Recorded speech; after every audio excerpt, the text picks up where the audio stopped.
আমার বাবা যখন আমাদের দুই ভাই বোনের সামনে নতুন একটি মহিলাকে বিয়ে করে আনলেন, সেই দিনে আমি একটাও কথা বলিনি, একটুও কাঁদিনি, চিৎকারও করিনি, কিছুই না। ছোট ভাইটা অনেক ছোট, কিছু বোঝে না তেমন। বাড়িতে নতুন মানুষ দেখে গগন বাঁধানি কান্নাকাটি করে। ফলস্বরূপ নতুন একজন মানুষকে দেখিও চিৎকার করে কাঁদতে থাকে। বাবা সেই দিকে একটু তাকালেন, কিছু বললেন না তেমন, শুধু দাদিকে ইশারা করলেন রনিকে ভিতরের ঘরে নিয়ে যেতে।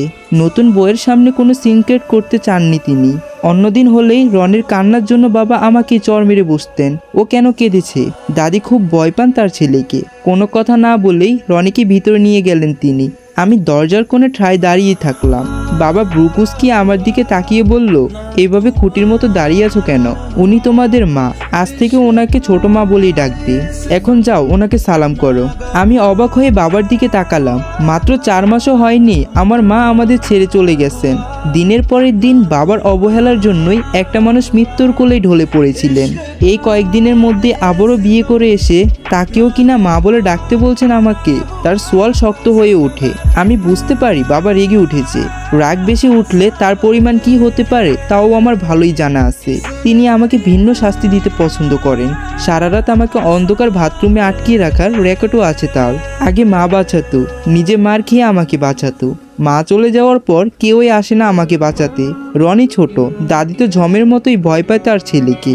বাড়ির কাজের লোকগুলোও তো বাবার ছায়াও মোড়ায় না। কেউ আর বাঁচানোর থাকে না আমাকে শাস্তির হাত থেকে। আমি জানি আজকের এই ঘটনার জন্য আবারও বাবা রেশনাল পড়তে হবে আমাকে। কিন্তু যাই হয়ে যাক, আমাকে যাই শাস্তি দিক না কেন, আমি আমার মায়ের জায়গায় অন্য কাউকে মেনে নিতে পারবো না। ছোট মা ঢাকা দূরে থাক, ওনার সাথে কখনো কথা বলতেই যাওয়ার ইচ্ছে নেই আমার। কি হলো কি, কথা কানে যাচ্ছে না? তুমি জানো না, এক কথা বারবার বলতে আমার ভালো লাগে না। বাবার চিৎকারে আমি একটু কেঁপে উঠলাম। একটু ভয় ভয় করছে। নতুন একজন মহিলার সামনে কি তিনি আমার গায়ে হাত তুলবেন? আমি শক্ত হয়ে দাঁড়িয়ে আছি, এক পাও নাড়ালাম না। আচ্ছা থাক না, ছোট মানুষ, আস্তে আস্তে ঠিক হয়ে যাবে। আপনি জোর করবেন না এইভাবে প্লিজ। আমি মাথা নিচু করে দাঁড়িয়েছিলাম। হঠাৎ মিষ্টি একটা গলার সুর শুনেই চমকে উঠে তাকালাম উপরের দিকে। বাবার নতুন বউ আমার হয়ে কথা বলছে, কিন্তু উনি তো আমার সৎমা। আমি জানি সৎমায় কখনোই ভালো হয় না। আমার স্কুলে একটা মেয়ে পড়ে, ওর আসল মা মারা যাওয়ার পর ওর বাবা একটা বিয়ে করে আনেন। ওর সৎমা ওকে খুব মারে, ঠিক মতো খেতে দেয় না। যদিও ওর বাবা খুব ভালো, আমার তো তাও না। নিশ্চয়ই এই মহিলা তেমনই হবে। আজ প্রথম দিন দেখে একটু ভালো সেজেতে হয়তো। আমি মুচকি হাসলাম ওনার দিকে তাকিয়ে। করুণা করছে আমাকে। দেখো রুনা, আমার মেয়েকে আমি এইভাবেই শাসন করি। তুমি নতুন মানুষ এই বাড়িতে, আমার উপরে কথা বলতে যাবে না। আমি যা বলবো তাই হবে। আচ্ছা বেশ, কিন্তু এখন এইসব প্লিজ বন্ধ করেন। আমার খুব টায়ার্ড লাগছে, আমি রেস্ট করব। আমার ঘরটা দেখিয়ে দিন। আমি একটু কেঁপে উঠলাম ওনার শেষ কথাটায়। ওনার ঘর মানেই তো আমার মায়ের ঘর।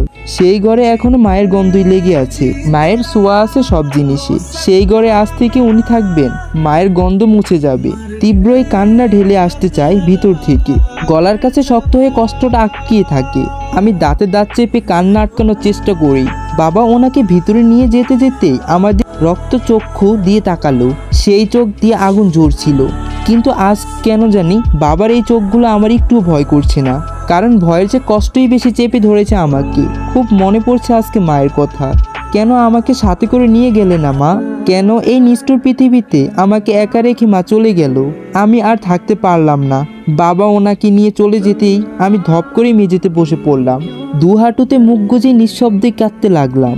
এই বাড়িতে যে শব্দ করে কাঁদাও নিষেধ। প্রতিটা নিঃশ্বাসই এই বাড়ির বাবারই অনুমতি নিয়ে ফেলতে হয়। একটা ধারাবাদ চকের মধ্যে আমাদের জীবন আটকানো। সকালে আমি স্কুলে যাওয়ার জন্য তৈরি হয়েছিলাম, যদিও আজ স্কুলে যাওয়ার একদমই ইচ্ছে নেই।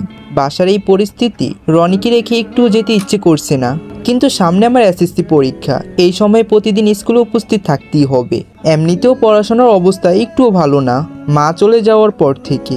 এখন আবার বাড়িতে অন্য ঝামেলা। ফেল না করলেই হয়। তোমার ওড়না তো ঠিক মতো বাঁধা হয়নি, আমি বেঁধে দেব। আমি চমকে উঠে পিছনে তাকালাম। উনি আমার ঘরে, আপনি এখানে? হ্যাঁ, কেন রাগ হয়েছ আমি আসায়? না, তাহলে এভাবে চোখ মুখ কুঁচকে আসো?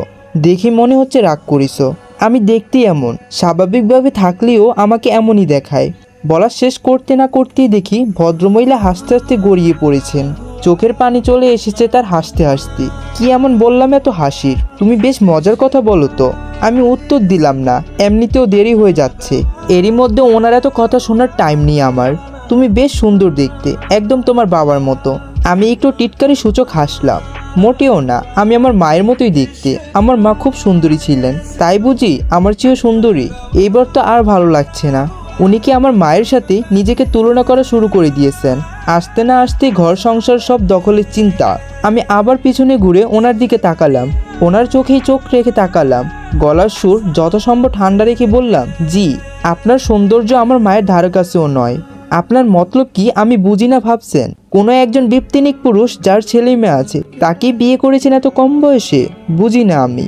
মহিলা অবাক হয়ে আমার দিকে তাকালেন, যদিও তার চোখেই বিস্ময়ের সাথে কৌতুক আছে, ঠোঁটে মিটমিটি হাসি। উনিও আমার মতোই ঠান্ডা সুরে বললেন, কেন করেছি? আমি কিছু বলতে যাব তার আগে দাদি এসে দরজার সামনে দাঁড়ান। তার চোখে মুখে ভীতি। নীরা, তুই এখনো যাসনি? আরে বৌমা, তুমি এইখানে কি করছো? আমি ভদ্রমহিলার দিক থেকে চোখ নামিয়ে বললাম, এখনই বের হবো দাদি। তুমি রনিকে দেখে রেখো। না খেয়ে বের হবে? টিফিন নিয়েছ? আমি আবারও তাকালাম ওনার দিকে।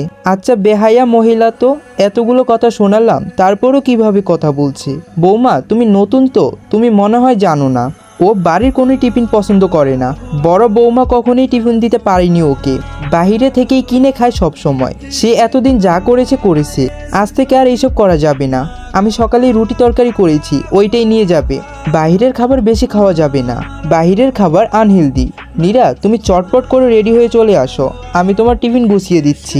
এই বলে ভদ্রমহিলা দ্রুততার সাথে বেরিয়ে গেল। আমি যেন হতবাক হয়ে গিয়েছিলাম। এতটাই যে চোখের পাতা ফেলতেও ভুলে গেছি। কি এই মহিলা একদিন আসতে না আসতেই শুরু করে দিয়েছে। রাগে আমার শরীর কাঁপছে। আমি দাদির দিকে তাকালাম। দেখলাম উনি হতবিম্ব চোখে আমার দিকে তাকিয়ে আছেন। কারণ উনি খুব ভালো করেই জানেন তার নাতনি তার ছেলের কাছ থেকে চণ্ডলের মতো রাগ পেয়েছে। আমি কোনো কথা না বলেই মেন দরজার সামনে এসে জুতার ফিতা বাঁধতে শুরু করলাম। বাবা টেবিলে বসে ব্রেকফাস্ট করছেন। আমার দিকে না তাকিয়ে বলল, টিফিনের টাকা নিয়েছো তো? আমি কিছু বলতেই যাব তার আগে ভদ্রমহিলা টিফিন বক্স গুছিয়ে আমার হাতে দিল। নাও, ব্যাগে ঢুকিয়ে নাও। আমি আবারও ওনার দিকে তাকালাম, আরেকবার বাবার দিকে তাকালাম। বাবাও বেশ অবাক হয়ে তাকিয়ে আছেন সেই দিকে। কি হলো, দেরি হয়ে যাচ্ছে তো তোমার, ব্যাগে ঢুকিয়ে নাও এটা। দাদি রনিকে কোলে নিয়ে তৎক্ষণাৎ এসে দাঁড়িয়েছেন। উনি শুধু ভয় পাচ্ছেন আমি যেন সেই রাগ না দেখাই, যেই রাগ তার ছেলে পর্যন্ত ঠান্ডা হয়ে যেতে বাধ্য। যদিও সবসময় সে রাগ আমার ওঠে না, আমি চাইও না। আমি শান্ত সুরে বললাম, আপনাকে আগেই বলা হয়েছে বাড়ির টিফিন আমি নেই না। কেন জোর করছেন এতবার? বাইরের খাবার খেতে খেতে শৈলীর কি অবস্থা করেছো বলো তো? এত মোটা হয়ে গেলে শৈলী বিভিন্ন রোগের বাসা বাঁধে। আজ থেকে আমি যেইভাবেই রুটিন করে দিব সেইভাবেই চলবে। বাবা তৎক্ষণাৎ আমার পাশে এসে দাঁড়িয়েছেন। আমতা আমতা করে বললেন, থাক না, ওকে জোর করো না। এই নাও নীরা, টাকাটা রাখো। কিছু কিনে খেয়ে নিও, কিন্তু মনে করে ভাজা পোড়া কিছু খেও না, ভালো কিছু খেও। আমি কোনো দিকে না তাকিয়ে ভদ্রমহিলার দিকেই তাকিয়ে আছি। ওনার উদ্দেশ্যটা বোঝার চেষ্টা করছি, কি চাচ্ছেন উনি। হঠাৎ করে উনি ছো মেরে বাবার হাত থেকে টাকাটা নিয়ে নিলেন। ঘটনার আকস্মিকতার সবাই হতবিম্ব। আমি জলজলে দৃষ্টিতে তাকিয়ে আছি। বাবাও অবাকের শীষে। কি করলো এটা? টাকাটা নিয়ে নিল কেন? ও আজ থেকে বাসার খাবার খাবে, এটাই ফাইনাল। তোমার সমস্যাটা কি? তুমি এত কথা কেন বলছো? তুমি কি ওর মা? না, আমি ওর সৎ মা।